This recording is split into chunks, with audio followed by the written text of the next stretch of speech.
Bueno, ¿qué tal compañeros? Estamos entonces ahora en la segunda parte de lo que es el Estado benefactor, que recordemos era conocido como Estado social en su primera etapa, cuando surge este Estado social por ahí en los 70s, 80s del siglo XIX, o sea, en 1870, 1880, principalmente con los alemanes innovando, la disputa entre los marxistas y los socialdemócratas, ¿no? Que garantizaban algunas este, eh, derechos para los trabajadores principalmente, pero no eran conocidos en el rango de derechos humanos, ¿no? Estos beneficios, ¿no? La segunda etapa se viene durante el periodo entre guerras, en 1914 por ahí, y la guerra o la Primera Guerra Mundial, así como la Segunda, hizo ver algo muy importante en cuanto al actuar del Estado, ¿no? Se pasa de ser Estado social a Estado benefactor una vez que surgen las guerras mundiales, principalmente la Primera Guerra Mundial. Y de esto habla una parte de esta presentación. Es un poco largo el tema, pero lo recorto hablando la primera parte del periodo entre guerras, cómo se convierte el Estado social en Estado benefactor, y principalmente es por la misma guerra, ¿no? Como estaba en el conflicto de la Primera Guerra Mundial, lo que el Estado necesitaba era insumos y producir. Entonces, lo que menos le convenía a un Estado para producir y generar y que la industria creciera, pues es que hubiera huelgas, ¿no? Lo que más le convenía al Estado es que existiera armonía entre trabajadores y empresas para obviamente producir y que el Estado no le faltara algo a las fuerzas militares, ¿no? Para ir a la guerra. Entonces hubo intervención, eso es lo que hace, lo que produce es que el Estado entonces intervenga entre empresas y trabajadores para que exista armonía y trabajen y no estén en huelga, ¿no? Imagínense siempre estar en huelga y necesitas ir a la guerra. ¿Cuándo vas a producir los insumos necesarios para ir a la guerra? Pues la ibas a perder, ¿no? Entonces por eso en el mercado empieza a aparecer el Estado y el Estado de cierta forma controlar el mismo mercado, ¿no? ¿Cómo le hago? Pues le doy más beneficios al trabajador para que esté a gusto en su trabajo y tenga seguridad, ¿no? Más o menos de eso trata, ¿no? Y ¿quiénes son los que empiezan a ver así el tema? Ya no eran los socialdemócratas ni los marxistas, ahora era el tema entre el pensamiento liberal y conservador, ¿no? Aún así, los liberales y los conservadores también querían ir a la guerra, en el sentido de ganarla, ¿no? No querían muchos ir a la guerra para perderla, obviamente nadie, pero los liberales y los conservadores tenían el pensamiento de que si iban a la guerra, entonces necesito producir, ¿no? ¿Y cómo le hago para empezar a generar armonía entre trabajador y empresa? Pues, ¿qué te parece si reconozco los derechos de los sindicatos? Los sindicatos que también protegen supuestamente los derechos de los trabajadores, ¿no? Entonces, valido y apruebo el sindicato y estos sindicatos van a aprobar mi acción del Estado, o sea, lo que hace el Estado, y por ende el trabajador va a decir, bueno, estoy de acuerdo con el Estado, ¿no? El Estado apoya el sindicato, yo como trabajador apoyo el sindicato, entonces todos estamos bien, ¿no? Es la forma de reconocer algunos derechos de los trabajadores apoyando el sindicato, ¿no? Y con ello, pues los liberales y conservadores, el pensamiento de liberal o conservador empieza a ganar adeptos, ¿no? ¿Eras liberal o eras conservador? El conservador más que nada en los inicios de 1900 era que la iglesia siguiera trabajando como un tomador de decisiones en el gobierno, ¿no? Que se siguieran los principios imperialistas, de ese tipo de cosas. No obstante, en lo que coincidían es que si, tanto liberales como conservadores es en ir a la guerra, ¿no? Los liberales más que nada estaban batallando porque no hubiera un solo pensamiento, sino que hubiera pluralismo y que también hubiera el apoyo, la participación de todos, ¿no? Y no necesariamente la iglesia, y por lo tanto la iglesia más que nada era un pensamiento conservador, ¿no? Pero esa era la disputa entre ellos, pero estuvieron apoyando el ir a la guerra en el sentido pues de ganarla y que se consideraba algo importante, ¿no? Para mantener algunas colonias o territorio o ganancias, ¿no? Entonces ese era, ¿no? Coincidían en el sentido de la guerra, pero no coincidían en la forma de toma de decisiones, ¿no? Los conservadores y liberales, pero ese era el pensamiento, ¿no? ¿Qué aportó la Primera Guerra Mundial? Estos 4 puntos muy importantes para consolidar el Estado benefactor. El número 1 dice: los estados europeos adquirieron, debido a las circunstancias de la guerra, la obligación de intervenir como intermediarios entre los intereses de los empresarios y los obreros.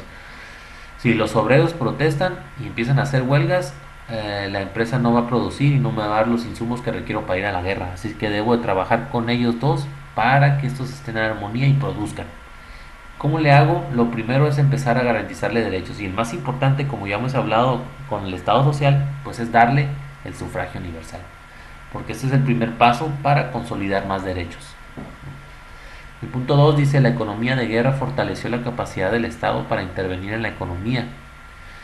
Y en grados diversos, el liberalismo económico fue desplazado por una economía mixta que serviría para edificar el estado de bienestar.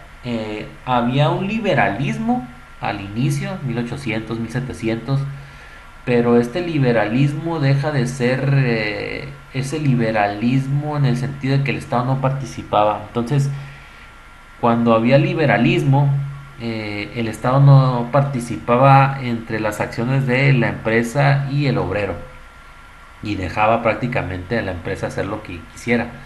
Entonces venían demasiadas huelgas. ¿Qué es lo que tengo que hacer?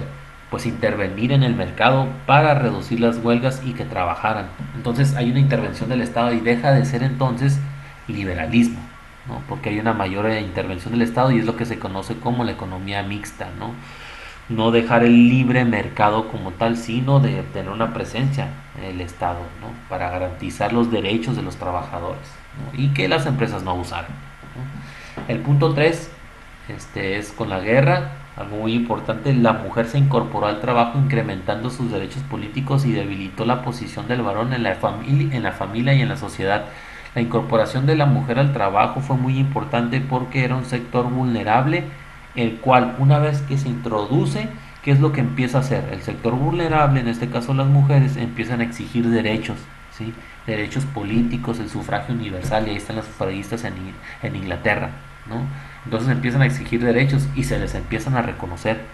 Entonces, ¿qué es lo que hacen? Se entiende que no solo por ser hombre vas a tener que garantizarte tus derechos. No, también la mujer trabaja y también la mujer produce, y por ello también debe tener los mismos derechos que el hombre.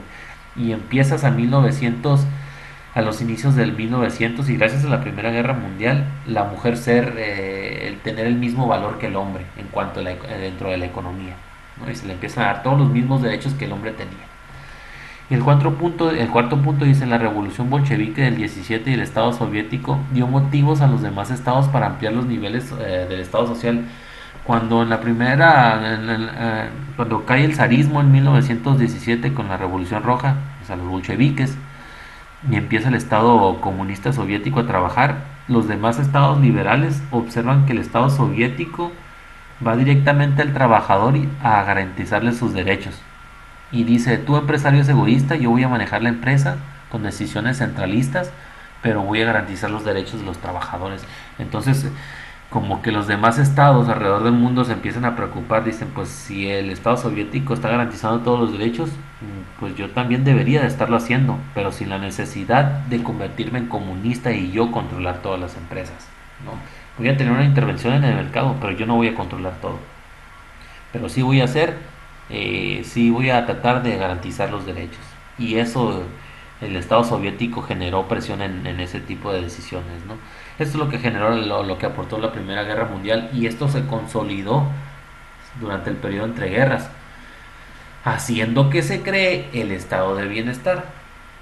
Cuando ¿Cómo se convierte o se reconoce como estado de bienestar? Deja de ser estado social y estado de bienestar, pues cuando se empieza a hablar de esto de la dignidad humana, cuando el empresario sabe que hay leyes para proteger al trabajador, pero aún así esas leyes no son suficientes para garantizar la dignidad humana. Entonces, para garantizar la dignidad humana, además de leyes, tengo que hablar ahora de derechos humanos.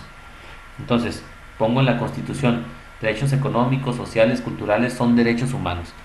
Entonces, si estos derechos humanos son violados por los empresarios o por cualquier actividad capitalista, entonces estamos violando la dignidad humana, ¿no? Entonces, no puedes tú tener un trabajo donde se te viole la dignidad humana. Si se hace eso, es que se están violando los derechos humanos que están en la Constitución. ¿Sí? Entonces ya es Estado benefactor, ¿no? Entonces es lo que se empieza a hacer. Si el capitalista o la empresa viola los derechos, o el capitalismo, cualquier cosa del capitalismo viola la dignidad humana, se están violando los derechos humanos, ¿no? Entonces, ahí aquí dice, en el estado de bienestar se asume que son necesarias reformas sustanciales a las relaciones capitalistas, o sea, lo que sucedía en el capitalismo, ¿no? De producción para lograr garantizar la dignidad humana y por tanto, el Estado debe de intervenir en la economía desde sus primeras etapas para remodelar el orden socioeconómico con fundamento en los derechos económicos, sociales y culturales, así como los principios de justicia social para que estos sean alcanzados. Va a haber justicia social, no se va a violar la dignidad humana en las interacciones capitalistas o en las actividades capitalistas. Si las actividades capitalistas o lo que se hace dentro del capitalismo viola la dignidad humana, se están violando los derechos humanos. Y eso ya se convierte en Estado benefactor. Al contrario del Estado social, se preocupaban por algunos derechos de las personas, pero se seguían violando o no se estaba garantizando la dignidad humana. Esto significaba que al haber un liberalismo y las empresas violar la dignidad humana, pues se les hacía fácil mantenerlos trabajando 12 horas. Entonces, si se sacaba una ley que decía, pues no hay que trabajar 12 horas, nada más 10 horas u 8 horas, pues sí se respetaba, pero no necesariamente involucraba un gran castigo. Se seguía haciendo incluso. No es hasta que se dice que hacer eso viola la dignidad humana. Y si para saber que se está violando la dignidad humana, pues todas esas actividades que hace, esas actividades económicas, son un derecho humano. Entonces, si las actividades económicas del trabajador se están violando, se está violando también su dignidad humana. Y si se está violando la dignidad humana, se están violando los derechos humanos, porque está en la Constitución. Entonces, esa dinámica no estaba en el Estado social, sino simplemente se protegían derechos económicos, ¿no? Pero no en este sentido tan importante como lo hacía el Estado benefactor. Entonces, ya en las constituciones se empieza a establecer derechos humanos, y derechos humanos es aquello que protege y garantiza la dignidad humana, ¿no? Y si alguna actividad económica viola eso, se violan los derechos humanos, ¿no? Entonces, eso es lo que hablaba ya el Estado benefactor, ¿no? Y ya por eso en 1917, 1911, 1910, principalmente en Alemania, en los ingleses, un tanto los estadounidenses, pero más que nada los europeos ponen en sus constituciones esto de dignidad humana, ¿no? Que no se viole, porque si no se violan derechos humanos. Y esto es lo que hace convertirse, pasar del Estado social al Estado benefactor. Y obviamente en la práctica se demostraba que el Estado intervenía más en el mercado, pues. En el Estado social, el Estado no intervenía tanto en el mercado, porque dejaba al empresario hacer lo que quisiera, y ahí estaban las leyes, espero que las respetes. Ahora en el Estado benefactor, durante la Primera Guerra Mundial, el Estado dijo, ¿sabes qué? Estamos en guerra, necesito que produzcan, entonces para que produzcan y estén en armonía todos, yo voy a hacerme presente en el sistema capitalista, y ya no va a ser tan liberal la economía. Entonces voy a estar presente para que no se viole la dignidad humana, le voy a garantizar derechos al humano, también al capitalista, y todos vamos a estar en armonía para producir esa producción que yo necesito para poder invertirlo en la guerra y ganarla, ¿no? A eso se refiere ya el Estado benefactor. Hasta aquí vamos a llegar en la primera parte del Estado benefactor, de la segunda parte de lo que es la historia de todo este Estado benefactor. Si tienen dudas o preguntas sobre el Estado benefactor, esta segunda etapa, que es durante el periodo entre guerras, la escriben ahí en Blackboard o a mi correo. Si no tienen dudas, pónganle no tengo dudas. Si tienen alguna duda, pónganle una duda. Mi duda es esta. Y ya con eso obtienen la asistencia de la clase del miércoles, ¿no?